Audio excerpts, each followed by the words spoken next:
रामू एक छोटे से गांव का फल विक्रेता था। रोज सुबह 4 बजे उठकर सब्जी मंडी से फल लाता, ठेले पर सजाता और शहर की गलियों में बेचने निकल जाता।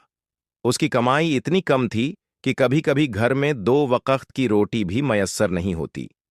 रामू की सबसे बड़ी चिंता अपने बेटे मनोज की पढ़ाई थी, क्योंकि वह जानता था कि शिक्षा ही उसका भविष्य बदल सकती है। मनोज ने अपना बचपन गरीबी में बिताया। स्कूल की फीस भरने के लिए रामू को कई बार कर्ज लेना पड़ता। स्कूल यूनिफॉर्म फटी हुई होती, जूते पुराने और किताबें सेकंड हैंड। फिर भी मनोज कभी शिकायत नहीं करता। वह जानता था कि उसके पिता कितनी मेहनत कर रहे हैं। मनोज पढ़ाई में तेज था। गांव के सरकारी स्कूल में वह हमेशा अव्वल आता।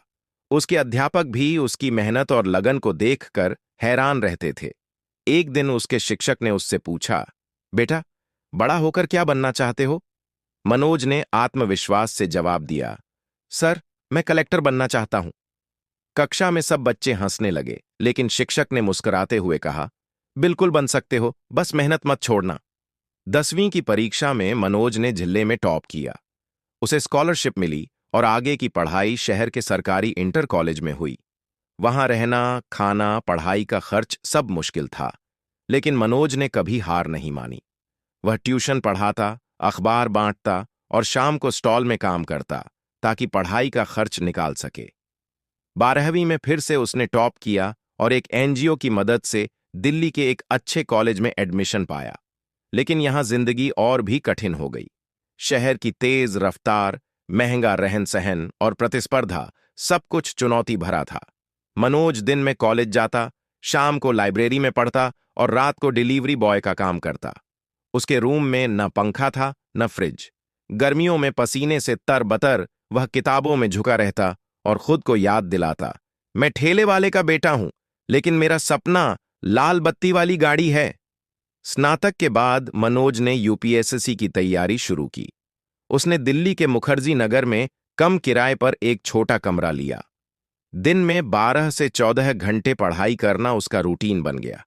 लेकिन पहली बार में ही वह असफल हो गया। प्रीलिम्स भी क्लियर नहीं हुआ। दूसरे साल उसने और मेहनत की।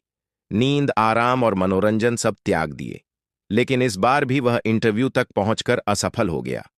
मनोज टूट गया। घर वालों ने भी कहा, कोई छोटी मोटी नौकरी कर लो बेटा, अब और कितना समय बर्बाद करोगे? पर मनोज का जवाब साफ था, मैं ठेला नहीं, देश चलाना चाहता हूं। तीसरे प्रयास में उसने फिर से जुटकर पढ़ाई की। इस बार उसने सिर्फ किताबों पर नहीं, खुद के आत्मविश्वास और मानसिक ताकत पर भी काम किया। हर असफलता को उसने सीख में बदला। जब यूपीएससी का रिजल्ट आया तो पूरा गांव हैरान रह गया। मनोज का नाम टॉपर्स की लिस्ट में था।